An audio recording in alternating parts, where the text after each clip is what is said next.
Yan guys, gikag trabaho, magluto pa yung taon og para paniud to. Alas 3 na diri sa hapon sa Germany. Gikag trabaho ayan. Magluto pa ako kasi hindi alam ng asawa ko nang magluto ng gulay. Tapos gusto kong kumain ng gulay. Yan, unahin muna natin itong sibuyas. Yan, sibuyas. Ganito talaga sa ibang bansa. Trabaho ka na, ikaw pa magluluto, kayo na lahat. Kasi yung asawa ko hindi marunong magluto ng gulay. Gusto kong kumain ng gulay. Ayan. Sunod na natin yung garlic.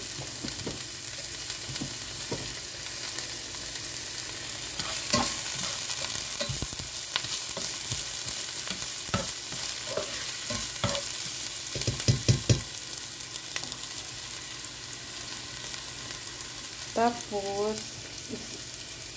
itong ano muna, patatas.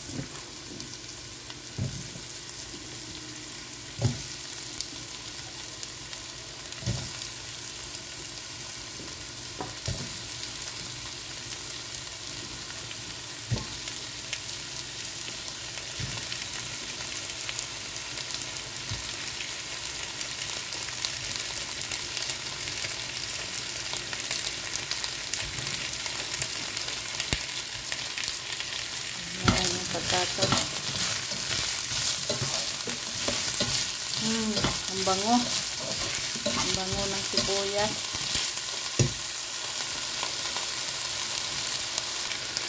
Lagyan natin ng oyster sauce. Kunti.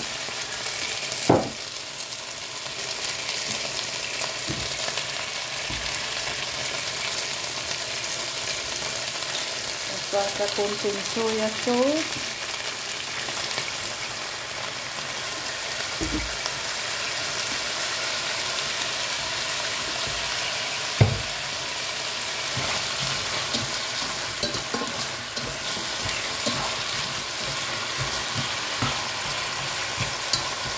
Takpan muna natin sandali. So, sisunod na natin yung carrot. Ayan, carrot.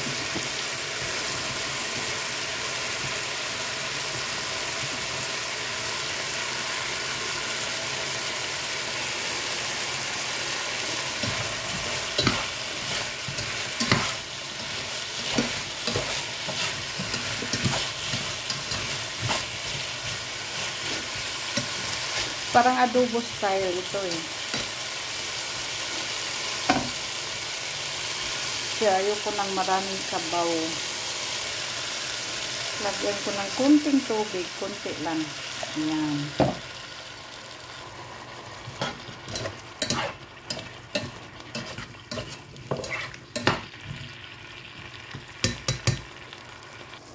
Tapos ilagay na natin yung sitaw na galing sa tanim ko. Ayan. Sitaw. Tanim ko yan. Organic yan.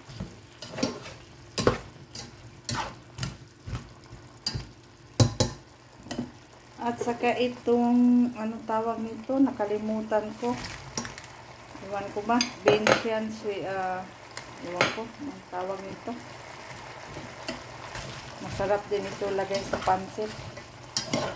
Comments down below kung anong pangalan nito. Nakalimutan ko. Kasi gusto ko yung half cook lang na ano ba, na gulay. Kasi yung mag-ano pa siya, crunchy pag kakainin.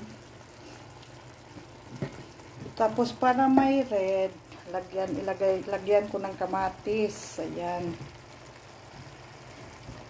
Hindi ko inuna yung kamatis kasi pag inuna ko, malata na siya. Anong tawag na yun?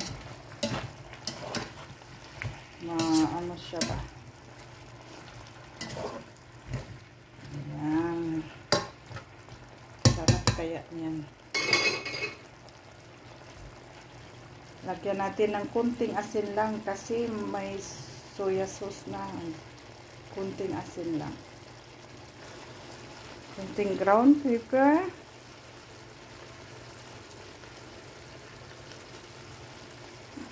Ayan. At saka asin. Kunti lang. Ayan. Haluin. Ang ganda ng kulay. Nakakaakit ang kulay ng aking gulay. Ang kulay sa aking gulay.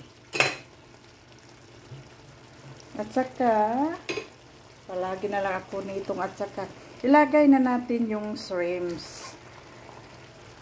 Marinated na yan ng garlic. At saka yung may garlic na yan siya. Sarap nito. Ito ang hindi alam ng asawa ko paano maglutuin. Pero kakain yan. Kakain lang. Hindi siya marunong magluto. Ayan na. Luto ng ating gulay ala Amira. Bye. Thank you for watching. Have a nice Friday, everyone.